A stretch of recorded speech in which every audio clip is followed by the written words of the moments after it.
Oh, turn this on? Yeah. Oh, okay. So I will call first thing in the morning. Not very active voice tonight. Who is the guy that Did he have a gives game us the tonight? tape? Who is, does They he have a work? game tonight? He works for, Just for us. oh, he just works for you now? I just Oh, I got the thought text that maybe he he wasn't was gonna be able to charter make it. guy. I just said I He knew. works at Walmart during the day and Oh, he does? he's It's done usually this because Hey, of Bo. the game. Yes. I've never When we seen get it. to the marijuana, I was really gonna Years turn and over to you years. to explain. Sure. New forever. Sounds sick. A little bit? I think I'm getting a sore throat too. And I had it last week. Just get over the shingles I'm now. hoping not to get sick. Guy, you think you'd be immune to everything. Yeah. Okay, put some Vicks up your nose and take some Tylenol. That's what my mother told Vicks me on your today. feet. Let me tell you. Vicks Vicks works. on your Vicks feet is the cure-all. On your and then feet, put too. socks I'm on. telling you. Seriously? You know, We do that for the kids on the chest. What does it do when you put it on the I've heard that too, put on your We feet. put it on our feet. My then mom put always put it socks on her on. feet, and I told my kids to do that for their kids. Make sure you wear socks though. Well, yeah.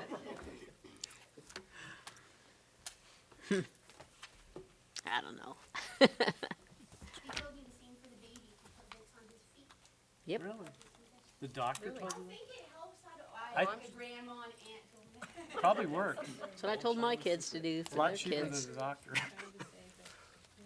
Really. My mom. Because usually you has can't had- put Vicks on a child, a baby. You can't put it on their chest at a certain age. I think they're under one. You can't put it on their chest.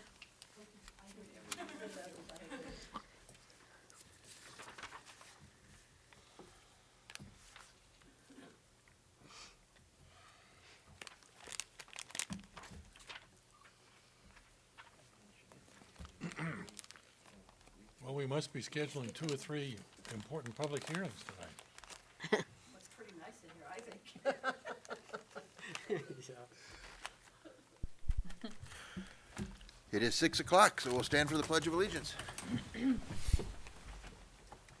I pledge allegiance to the flag of the United States of America and to the republic for which it stands, one nation, under God, indivisible, with liberty and justice for all. And remember, turn your microphones on, turn your cell phones off, and we'll have roll call. Mayor Schomburger, Here. Counselor Anderson, Counselor Bain, Here. Counselor Baker, Here.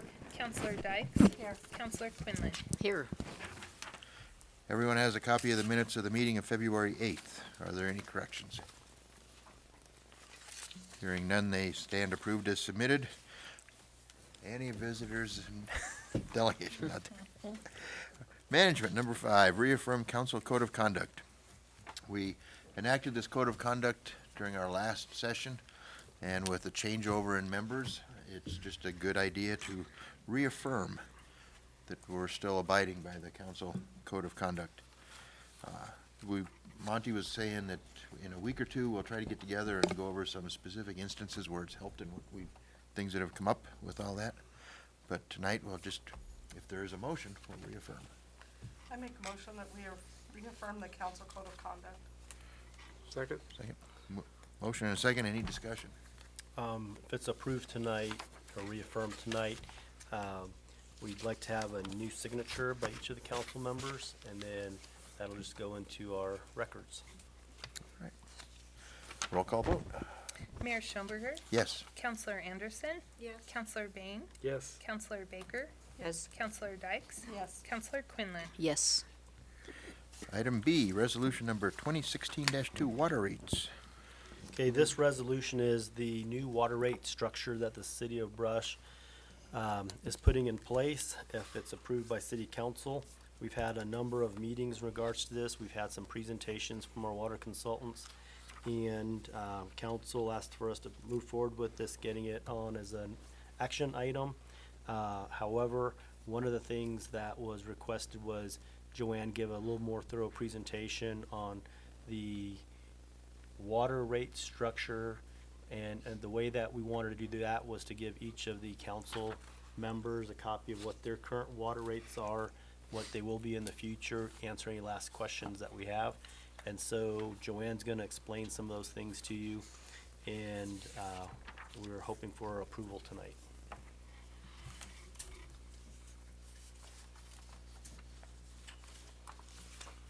Okay, so I put before each one of you at your stations there a copy of what's happening with your home or business. So there's 3 of you that have your home, and you also have the particular business that you work for, own, or manage.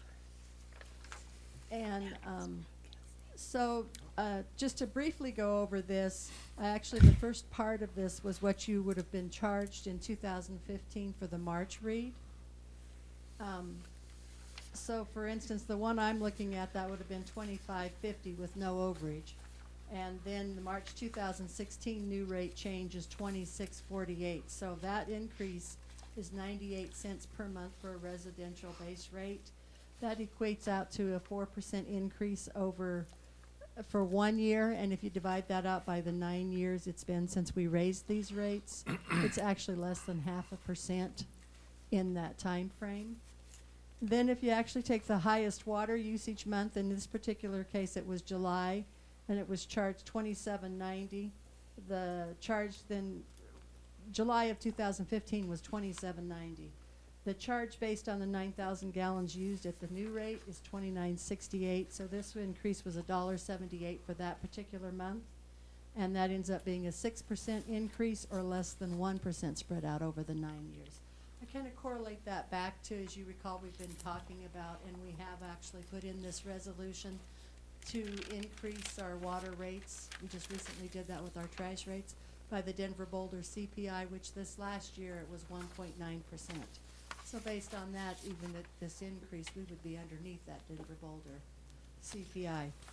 I actually did an analysis on 10 residential accounts, and all of the residential accounts, whether they're a 3/4 inch or a 1 inch, will have a base rate of $26.48. 2 of the 10 accounts with the highest month overage was in the first tier. That means they use 6,000 to 12,000 gallons in those peak months. And the average increase for those 2 accounts is 6.5%, which is less than that 1%.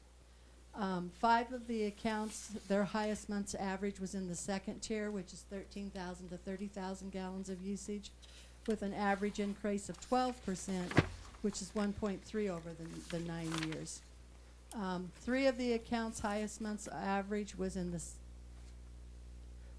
third tier, and that's over 31,000 gallons and over, and that increase equated out to be for that 1 month 7.5%, and it ends up being a 2.9% increase over the 9 years. I also did 3 businesses. Joanne, Yes, sir. can we ask if there's any questions now, just to make sure everybody's Okay. keeping up? Yeah, does that, the sheet that I gave you, it made sense? Yes. Okay. So then I also did the 3 businesses. 2 have a 1 inch meter, and 1 has a 3/4 inch meter. With the commercial properties, a 3/4 inch meter's rates will be the same as a residential. But with a 1 inch meter, that base rate is going to go up. Hang on, let me make sure I get this right. It's going to go up to $34.71 instead of the $26.48. So the 3/4 inch meter actually sees a 2-cent decrease per month, because they always pay $26.50 rather than the $25.50. So they'll see a 2-cent increase or decrease. And with the one that we looked at, their usage falls between that 6,000 and 12,000 gallons. So they were at the very low end of that. They had 1 month that was 7,000, and the rest of them were below that. The other, one of the 1 inch meters has less than 5,000 gallons of usage per month, and we'll be seeing a 23.6% increase base rate, because that base rate goes up $8.21. Because its usage is so low, it's one that we are, as staff, are going to be looking at reviewing and talking about, because we kind of feel there might be some others in the community like that. That there may be a way that if the business comes to us and says, can we either change out our meter to a 3/4 inch, or can we be treat it as a 3/4 inch, that we could work with them in some way so they won't see that increase. Because if you look at them over the year, they're not using any more water. And actually, in this case, was using less water than the 3/4 inch. So that's one that we can maybe try to make up some equity with those smaller businesses in town that use that smaller amount of water. The other 1 inch has significant usage, and we'll see about a 33.6% increase. Question, Answer? development fee is Yes. dropping? Yeah, The, totally. the development Oh. fee currently is $6. So it's like for a resident, it's $19.50 plus the 6, and for commercial, it's $20.50 plus the 6. Well, now it's all gonna be built into that base rate. So you'll not see developer fee on the billing any longer. Question for Bo would be, when we put that water development fee in place, it was done by a resolution, I believe. Do we need to do anything else with that past resolution, or does this current rate structure just erase that? This should erase that. Okay, very good. And this one actually, if you notice out to the size of the different taps in parentheses, it shows how much of that base rate was for development fee. And it'll actually go into effect April 1st, so the first time any businesses will see it is May 1st. And I do have this set up on my computer in a spreadsheet. And if you do have anybody that calls wanting to know or how it's gonna affect them, please encourage them to come down, and staff will help them and calculate it for them. The same way I did for you guys tonight, we'll do that for them, whether it's a business or residence, and give them a really good feel on how it is gonna affect their business or residence. A couple things that Joanne and I discussed earlier today was that this is a new program, a new rate structure, looking at tap sizes. And so there are gonna be those unique situations that we come into, or growing pains of putting a new system in place, that we're gonna have to make some administrative adjustments just to make it smooth as possible, the transition. So, we don't think there's gonna be lots and lots of them, but there are gonna be some, and we'll deal with those, when they come our way. The other thing that we believe may happen is that every time there's a rate change, people will look at their water usage again, and we may see a reduction in water usage. And when that happens, of course, your revenues drop down a little bit. And so that's why it's important to understand that we need to put this in place, but then allow a year or 2 years to kind of watch what that does to the revenue stream. And then we can come back and let you know how it actually worked over the average over a year, what it truly did bring in, and just making sure that the budgets do balance. I just have a lot of grass. Because it varies a lot. Well, the other interesting when I was looking at these, it does show that if you live on the east side of town, the water usage is definitely less than if you live on that west side of town. And a lot of that is the type of soil. It's sandier on Yep. that west side than it is on the east side. Any other discussion?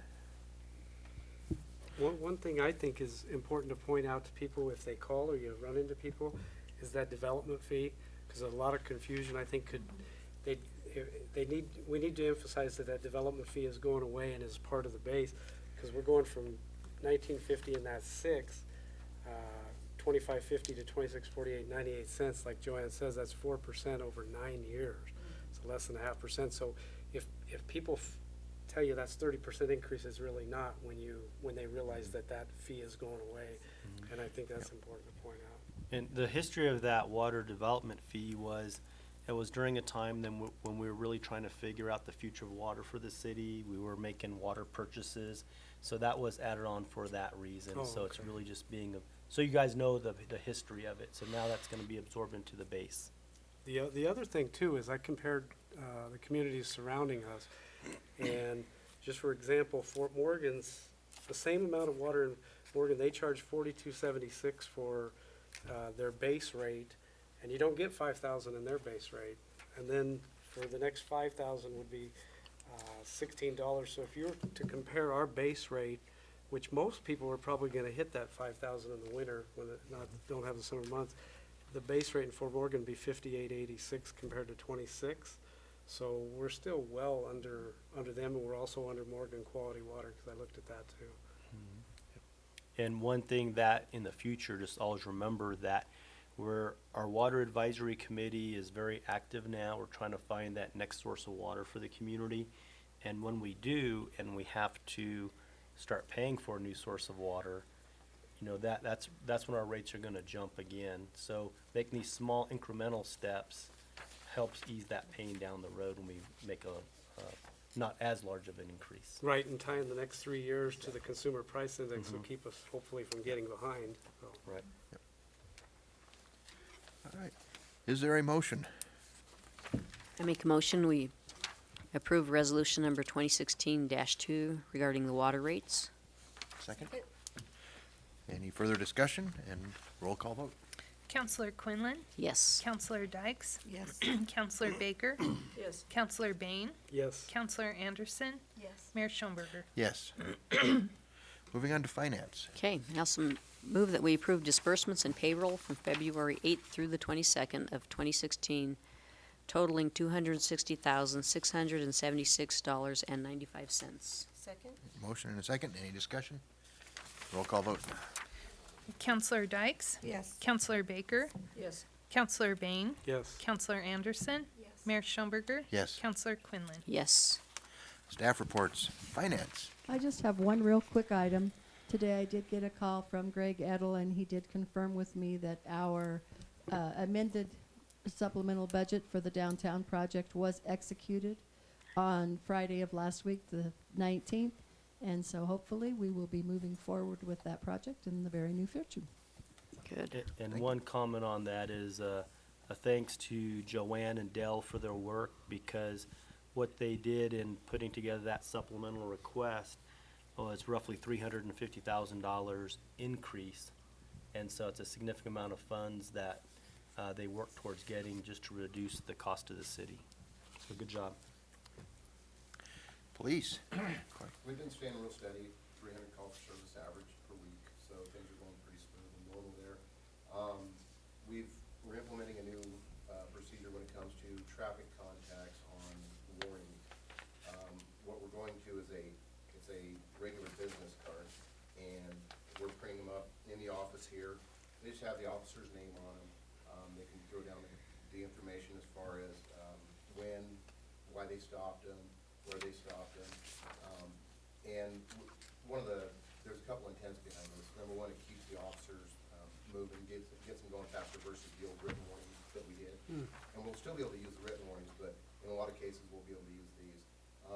Another aspect of it is, as we're learning in today's environment, officers keeping their heads up and moving on to the next place is a big improvement for officer safety, so another direction we're going. As we proceeded with this, some ideas have come up that we'll be implementing as we go. Like, we'll say in April, May, we'll be adding comments on the back of these cards, just reminding people that with the warmer weather, the children will be out, et cetera. It helps us make a lot more of a positive contact with the public. In turn, we usually, or we should see, and will see, more of a positive return in compliance and stuff with traffic laws. Doing a lot of cross-training, it's from the CSO to the police officers, and also involving the police department admin. Right now, we have, like, the daytime patrol officers are getting involved with the community service officer. It's gonna help us get, especially this time of year, it's gonna help us get a jump on some of the refuse, and kind of get those things going now, because once the weeds start coming up in the spring and stuff, that compliance is a lot harder to get. So it kind of gets us ahead of the curve on that. And with that, we'll be able to have officers taking care of more of these duties over the weekend when the regular CSO is not here. So I think it's going to be a big benefit to us and help us kind of get on top of that stuff right away. We've been logging a lot of training. We've been utilizing the Police One. Police One is a post-approved law enforcement training website.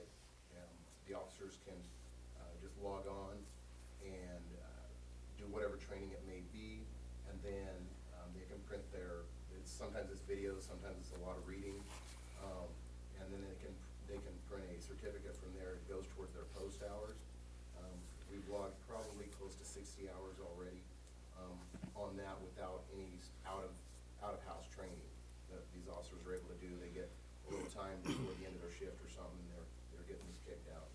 It's also going to get us get us out in front with a couple new House bills that have come. Law enforcement's going to be required to have these classes. We're going to be able to do these all on Police One. So, last week I attended the aspiring and new chiefs at the Colorado Chiefs of Police seminar. 3 days, good information, a lot of positive people with some good, great ideas actually, on working your people around, getting more done with less time, and just kind of a lot on efficiency, stuff like that. So I think that's about it. Do the officers do that training here, or? A lot of, yes, they can do it at home. We ask that they do it here just I see. for Either way. those reasons, you know. Yeah. That, yeah, they can just log right onto a computer. Okay. Today we were doing taser training in here. That ended sooner than we thought. So, because it was scheduled, some of the officers went right to the squadron and started working on their Police One training. So, and this is what's really nice about it is we can go into Police One and assign certain training, and that way they have a dashboard when they log on, and it'll tell them what assignments they have, so they can get them done right away. And it's just a real quick, affordable way to get a lot of this training in, get it done, get it behind us. The taser training, do they do, back in the day, they used to taser someone for the training? Do Yeah, they do that still? It's awesome. I was gonna volunteer layups. I haven't got nobody today. There was 6 of us in the training today. We have to go through this annually, and this time we had to do the full class. And it's taser operation, all the laws around it, et cetera. All of us that have done it today have been around for a while. So I myself have been tased 3 times. A 4th time won't make it hurt any less. So there was no sense in that. And we have one more class tomorrow, and that'll have all of our sworn officers certified to carry tasers again. So, okay. Right. Thank you. City Clerk, Andrea. Okay, I need to call tomorrow to give our last RSVP for the Ag Appreciation Banquet on Saturday, March 12th. I have Rick Bain, Janine, and Marlene going. So if anyone else wants to go, let me know, because I will call tomorrow. We have the April Prairie Rose for East Morgan County Hospital, and I have some time there, but we have a table, so let us know if anybody wants to go. And I need to call tomorrow for lodging for CML conference in June. So please get to me if you want to go so I can do that. Then we're making strides on our improvements to council chambers. And kind of what we've decided to work toward, unless we hear any complaints or any other options, is to keep the paneling that we have, because all of the paneling that we looked at, I mean, really the stripes are the other direction, or there's just doesn't seem to make much sense to do that. So we removed this thing, and we're gonna get this sign that I'll pass. And then we realized after looking at the picture how terrible these pink chairs look, so we're getting black chairs. So far, that's Ones what that we're raise doing. up and down. It looks really bad, and it keeps tearing or breaking this. So far, that's the progress we're making, so maybe next time we'll have the sign up. It's supposed to be here this week. That's it. Thank you. And on to City Administrator. Okay, just a few notes is the Public Works Departments, they're still working with the school district and with the police department in regards to those solar signs or flashing signs that'll be at a couple of the schools here in town just for safety purposes.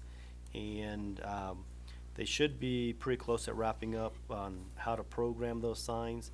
And as soon as it warms up a little bit more, they'll be installing those. So it's a good partnership between the police department, Public Works, and the school district. Another interesting item is Xcel Energy did contact the city of Brush. We returned the email, and they're talking about putting in LED lights throughout the community, replacing the street lights.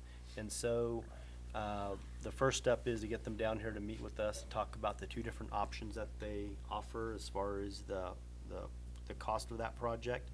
So as soon as we get more information, we'll bring that back to the council before we enter into any agreements on that.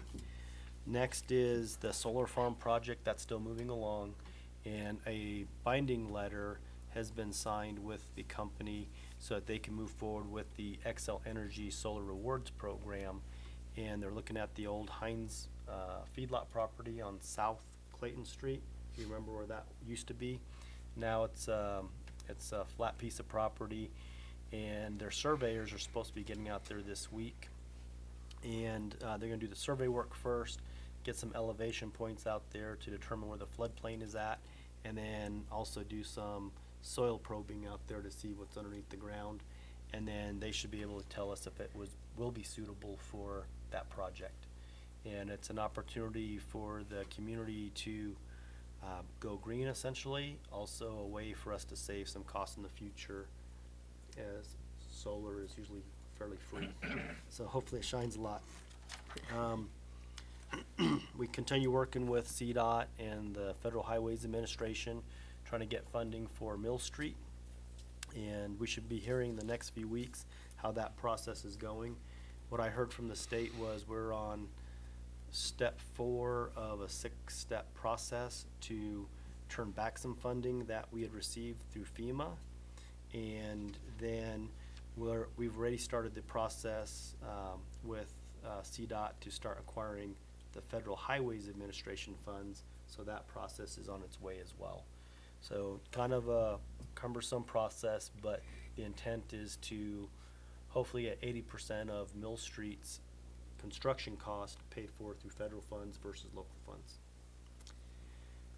Next item is hoping to set up a retreat date with council, and so I wanted to discuss what dates would be best for a short council retreat.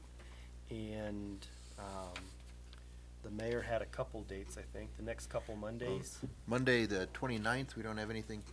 The following Monday, the 7th, is where a couple of us are at the country club, or at the golf course, So the 29th would be the available night. Would we have a Board of Adjustment meeting that night? I mean, I think it starts at 5:30 and it should be over by 6. Is anyone on that Board of Adjustments from this group? No, but it's here. Okay, and then we can have this. Karen, I mean. Yeah, we could actually have it at the golf course as well. Oh, that'd be good. And then the intent was to hopefully have this like right at 5:30, end by 6:30 type situation.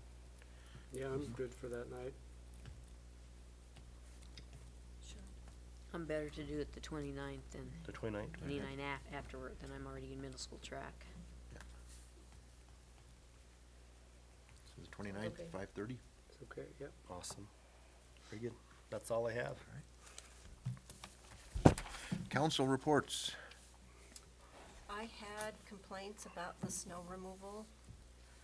Some of the comments that I had were that maybe we don't have enough equipment operators. Perhaps we didn't start soon enough. And I had complaints from people who tried to deliver, they don't call it Meals on Wheels in Brush, but it's the same. Meet and Eat, yeah, and they deliver meals and from there, and some of the people had a hard time getting their meals delivered. One of the churches had a hard time getting their parking lot, getting people into the parking lot from the street. The streets down at the west end of town, which would be Harvard, Stanford, were bad. Mm-hmm. And I just happened to be down there that day, so I drove by them, and they were a mess.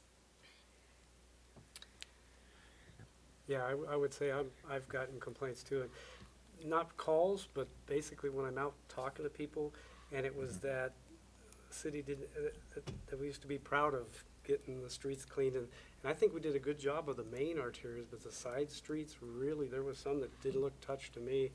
And so I had people voicing their displeasure there. But at the time that they voiced it, it was a week later, and I realized that, you know, the weather was gonna help us a tremendous amount getting what was left, but I think we could have done a better job sooner. Yeah, and I agree, the streets didn't look good, but then I went to Fort Morgan and compared their streets, and their streets were as bad as ours. And I had some patients come in and from Akron and said, boy, your streets are so much better than Akron's.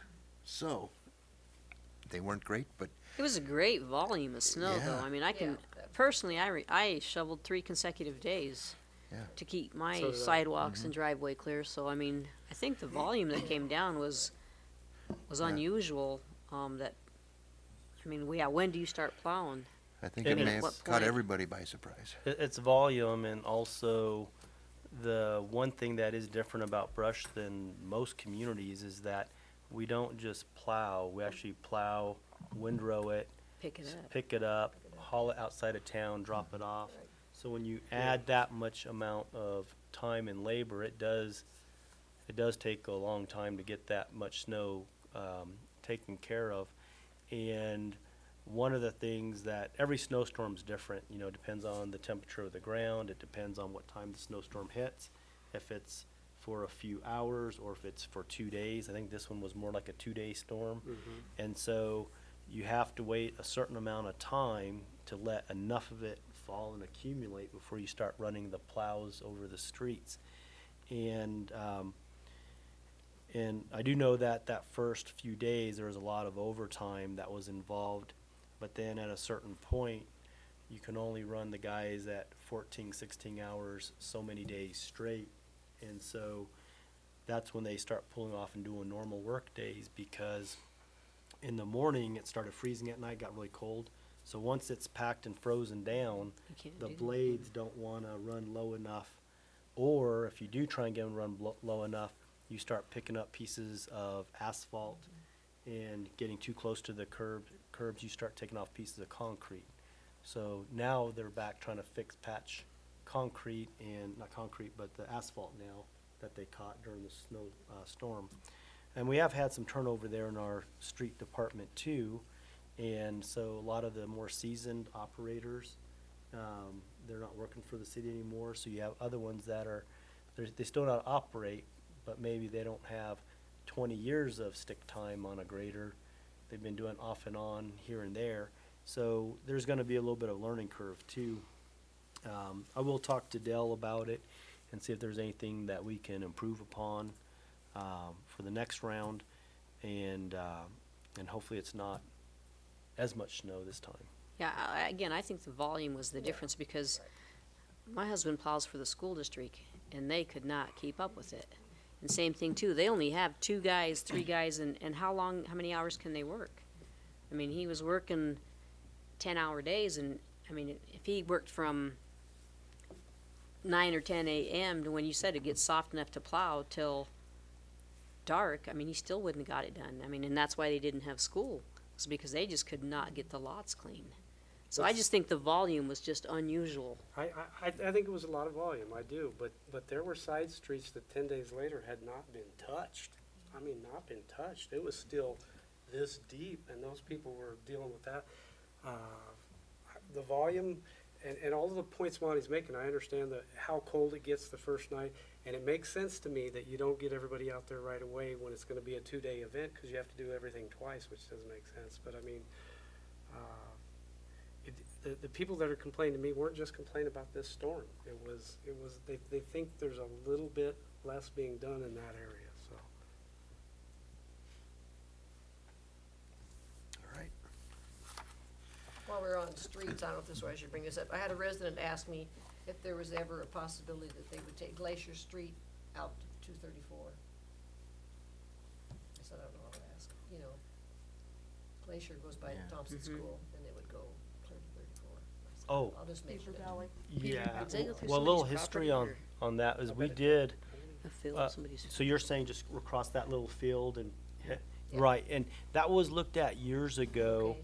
And one of the things that, what I remember, this is before my time, but it has come up since then, is that the amount of traffic coming down Glacier during those rush hours and everything, what they were telling us is that when you get to 34, the new rules on when you come into a highway, you may need to have like a turning lane and everything now. And so that was one of the concerns is if you try and do that, you have to cross the ditch and then you have to do some type of a turn lane or something like that. And there was already with problems of the highway. Okay. But that's, you know what, so, yeah. yeah, that was years and years ago. I'm not sure if Joanne, you remember, but, I'm 15, 20 years ago when they did that study. Okay, thank you. Bruce I Pine, think that was looked at when that area was subdivided. That's what I remember. Bruce Bosley came to us last spring and asked permission to collect plants on our lands, and here is the report he filed from that. So we will pass that around and everybody can look at the, we have a lot of Did plants. he email that to you, Mayor? No, No. he brought it by Oh, this really? afternoon. Can you ask him for an electronic copy of that? I can scan it. Oh, If you want me that's to. even better. Okay. That's even better. Yeah, I can do that. Anything else? Is there a motion to adjourn? Second. Second, we are adjourned. Okay. And staff only needs a minute and we're ready to go for the work session. I was wondering.